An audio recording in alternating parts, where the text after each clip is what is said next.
최근 잇따라 검찰 수사 관련해서 공격성 발언 좀 하고 있잖아요. 예. 정치 검찰, 뭐 검찰의 신작 소설 나왔다 이런 평에 대해 어떻게 생각하세요? 뭐 그런 애매한 말 할 게 아니라 다른 국민들과 똑같이 증거와 팩트로 대응해야 한다고 생각합니다. 형사 사법에서 결국 남는 것은 그것뿐입니다. 이재명 대표가 주중이 아니라 주말에만 좀 출석하겠다 이런 걸 좀 고집하시는데 사실 이것에 대해서는 어떻게 보시는지 궁금합니다. 보기 드문 일인데요. 보기 드문 일인 건 분명한데 검찰이 잘 알아서 수사 절차 진행할 거라고 생각합니다. 그리고 이재명 대표가 유동규 씨의 진술만으로 이렇게 막 조작이다, 검찰 수사는 조작이다, 그 진술에만 의존하고 있어서 이런 말을 하고 있는데 그런 부분에 대해서는 좀 어떻게 보실까요? 글쎄요, 뭐 저도 그 말씀하시는 걸 잘 봤는데요. 뭐 최근에는 이게 다 뭐 대선에서 졌기 때문이다 그렇게도 말씀하시는 것 같은데 이 대표 말씀대로라면 만약 자기가 대선에서 이겼으면 권력을 동원해서 사건을 못하게 뭉갰을 거다 이런 말처럼 들리거든요.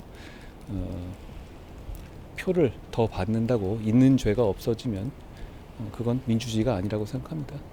잘 아시다시피 이 사건은 민주당 정권 당시에 민주당 경선 과정에서 주로 불거진 의혹에 대한 수사잖아요. 그리고 민주당과는 관계없는 이 대표 개인의 성남시장 시절에 있어서 지역 토착 비리 수사이고요. 그 점을 제가 다시 말씀드리겠습니다.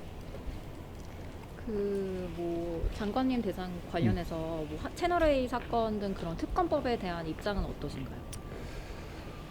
채널A 사건은 이미 최종적으로 대법원에서 무죄 확정된 사건이죠. 그러니까 굳이 뭐 특별법을 만들고 싶다면 법원에서 최종적으로 무죄 확정된 사안이니까 특별 검사가 아니라 특별 법원 만들어야 되는 거 아닌가요? 저는 이거를 민주당 의원님들조차 그렇게 진지하게 생각할 것 같지는 않습니다. 그런데 민주당에서 자꾸 이렇게 무리하게 하시면 국민들께서는 채널A 권언유착 사건으로 민주당이 저를 음해하기 위해서 앞장섰던 것을 더 오래 기억하실 거라고 생각합니다. 그러면은 김의겸 의원이 뭐 한동훈 장관이 도이치모터스 사건 그런 검사들을 좌천시켰다 이런 주장을 했는데 이거에 대한 입장은 어떠실까요?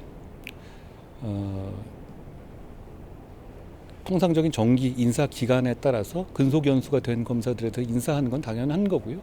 그리고 그 인사 과정에서 본인의 희망이 다 반영돼서 모두 영전했다고 저는 보고를 받았습니다. 뭐 검사들이나 법조인들이 물어보셔도 다 그렇게 평가하실 것 같은데요. 그런데 김의겸 대변인이 저렇게 거짓말을 하고 다니는 거는 그렇게 뭐 뉴스도 아니지 않나요?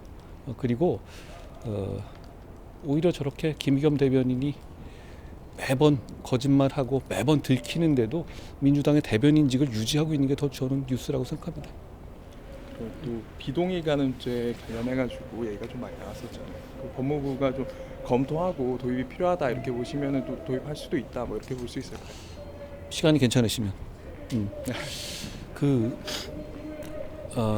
그건 굉장히 논쟁적인 영역인 것은 분명합니다. 그런데 우선 제가 말씀드리고 싶은 것은 저는 제시카법 도입 등 성범죄에 대해서 엄격하게 처벌해야 된다는 입장에 서 있습니다. 국가는 그래야 한다고 생각하고요.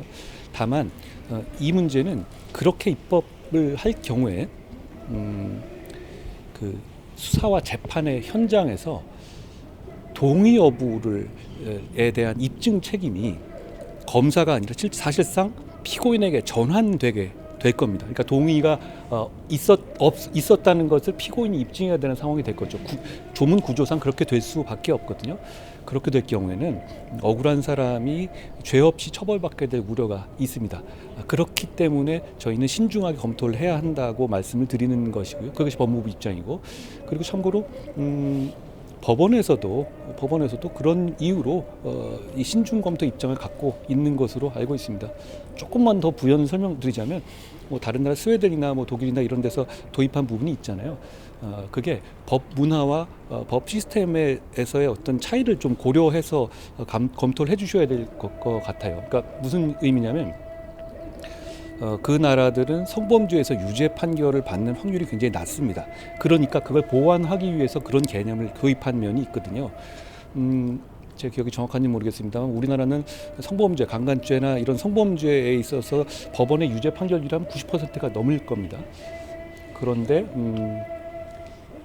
독일은 한 8%, 그리고 스웨덴은 23%, 제가 정확하지는 않지만 대략 굉장히 우리의 기준보다는 많이 낮습니다. 그러니까 그렇기 때문에 그게 다른 나라가 이걸 도입하는 나라들이 그 나라의 실정에서 왜 이걸 도입할 수밖에 없었느냐 이런 부분까지도 깊이 검토해야 된다는 말씀입니다. 이거는 뭐 완전한 정답이 있는 문제는 아닙니다만 그 점에서 저는 지금 저희가 갖고 있는 판단으로는 신중하게 검토해야 한다. 그렇지 않으면 억울한 사람을 처벌하는 결과가 생길 수 있다라는 것이 저희의 지금 판단인 겁니다. 너무 길었네요. 네. 원한쟁의 심판 결론 그거 있고 검수한 박이요. 네, 검수한 박. 사교특위 연장이 되는 것이 여기에 대해서 말씀하시죠. 검수한 박에 대한 것은 전에 제가 말씀드린 것처럼 절차와 내용이 잘못된 위헌이고 그걸로 인해서 국민이 피해를 받을 것이기 때문에 저는 위헌이 받아들여져야 한다는 입장이고요. 지금까지도 뭐 의견서를 내면서 계속 기다리고 있는 상황입니다. 좋은 결론이 날 거라고 저는 기대하고 있습니다. 고생했습니다. 고생했어요. 예.